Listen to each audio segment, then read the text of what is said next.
Okay, so in this video we're going to be checking out another frame from iFlight RC. This is the Dragon Teeth Freestyle frame. It's a 220mm frame, and it's kind of I think it's a dead cat style frame, low profile, obviously for freestyle, and it comes with these 3D printed parts here. I think it's PLA, I don't think it's TPU. It's a little bit flexible, but not as flexible as TPU. But these are like these skirts. You can see how low profile this is. Between the top plate and the bottom plate. So it's going to provide a low center of gravity. Got some battery straps, some Velcro for your battery. Got some, I guess these are like landing feet. You got XD60 connector, and looks like some sort of way, like maybe it's like some sort of a way to secure the connector there. Got a bunch of screws and standoffs. And here's your top plate, and some more carbon pieces, probably for mounting the camera. Got some aluminum side bars here. I think this is for the front section, and actually front and back. And this is the main plate itself. It's a single piece, and you got dead cat style orientation here. So we get all this carbon stuff out of here, and we'll take a look at the carbon in a little more detail. Okay, I got all of the major pieces out here. Let's take a look at the top plate. And it's a 2mm top plate. Bottom plate is about 4mm. So here's a closer look at the little standoffs. These are basically go between the bottom plate and the top plate and give it kind of a unique look.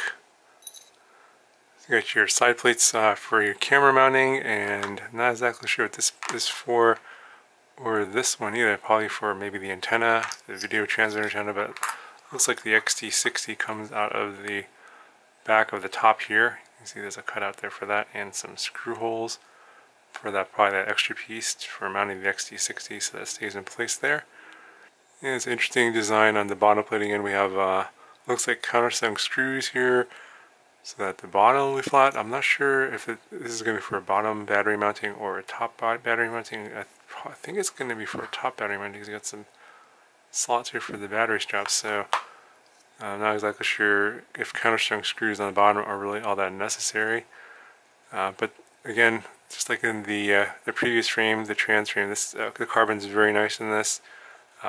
It's not as beveled on the edges here as the other frame. Is a little bit sharper, but it's not like there's burrs on here, so still pretty clean, and it still feels like pretty good carbon. Don't like these extra cutouts here for the 1806 motors. I wish they would stop doing that. It weakens the frame, I think, in my opinion. But anyway, I'm going to go ahead and I'll assemble the frame here. We'll take a look at what it looks like all together, and we'll get a weight measurement. Okay, so here it is fully assembled. It wasn't too difficult to put together. You have these 4 shorter standoffs here that go inside the TPU, or sorry, the 3D printed skirts, and then that will slide over, and then you have these skirts will slide over those standoffs, and then you have a longer standoff that goes in between the 2 side carbon plates that serve as the angled GoPro mount, plus also mounting the FPV camera inside here. And you got these metal aluminum pieces here that serve as some sort of protection, as well as give it a design look. And they have different ones in the back here.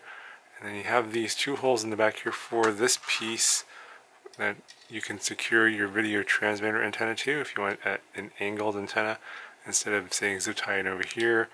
I think you're going to have the XT60 coming up this way, so probably have the video transmitter antenna come out the back at an angle like that. All the screws in the bottom. What's interesting is that they didn't provide enough countersunk screws for the aluminum side pieces, so I ended up using these screws here. I think it's supposed to go on the top, and I was supposed to use 2 of them here, and then 2 more in the front here. See, these are missing in the front. I think those are actually these here, and these countersunk screws were missing in the pack, so I was short of a few screws. And yeah, that's pretty much it in terms of the assembly. Obviously, to get this functional, we need ESCs, a PDB, flight controller, motors, etc. And to get that stuff in here, you just take off all these screws and just take the top off, and then you can work on the center stack in there. I got the nylon standoffs in there, so you have like, I think it's 25 millimeters. Yeah, so there's about 25 millimeters between the bottom plate and the top plate. So that's what you have to work with to get all your electronics in there, but it should be okay. And with all the metal parts and the 3D printed pieces, the frame feels a bit on the heavy side, actually quite a bit heavy, so you're going to need a pretty powerful setup, a good battery, probably some 2206 or 2207 motors, 2306, something like that. Some pretty powerful motors if you want to set up a nice freestyle rig, but this should be very sturdy. I mean, this is very stiff. Should hold up pretty well in crashes. And let's get a weight measurement of this. So I'm guessing this is probably close to 160 grams. So we're at 155.3 grams. So yeah, it's definitely on the heavy side. If you're looking to build a light setup, this is not one to be checking out. But if you're looking for a really durable, lightweight frame, this might be something worth checking out. So we'll eventually be doing a build video on this one. iFlight is going to be sending me some parts, motors, ESCs, flight controller to put into this frame, and they'll be all iFlight parts, of course. That's going to be coming up down the road. I don't have the parts yet, and I don't know when I'll be building out, but if you guys have any questions about this frame, let me know in the comment section below, and I'll answer them in the next video. Until then, guys, I'll talk to you guys later.